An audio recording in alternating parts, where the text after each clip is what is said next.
Zdravo! Heroes of Balkan Team ovdje i danas ćemo vam pokazati kako skinuti pesmu sa YouTube-a. Prvo, izaberete neki video.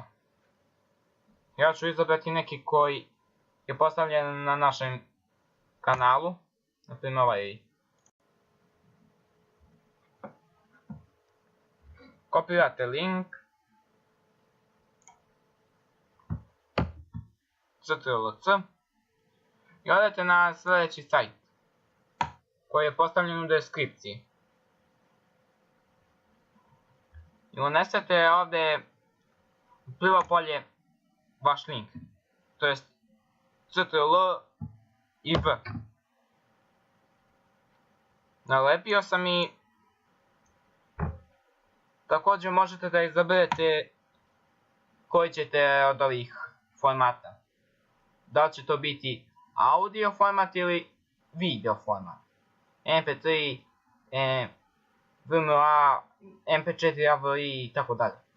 I stisnete Convert.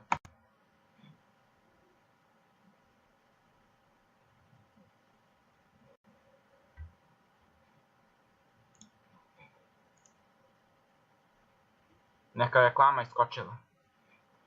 Sada sačekate ovo da učita.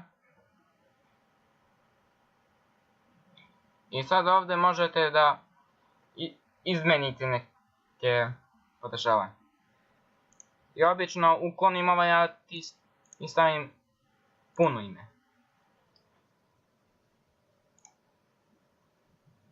I ako hoćete još nešto posebno, uzmete Investi Tax, to stisnete i zaći će vam dva. Imate da stavite album i obogu, to je cover, a to je samo jedna opcija, samo da se stavi ovaj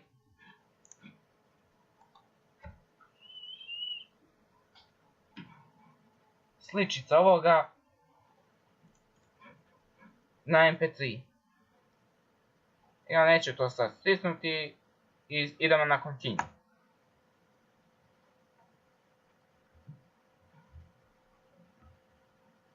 Kad je sve ovo završeno, stisnete Download i počinje da skida. Ako imate još neku pesmu, uzmete Convert Next Video.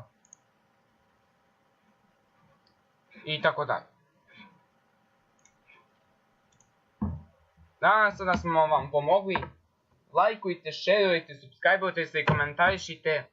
Da pročite nas drugarima. Ćao!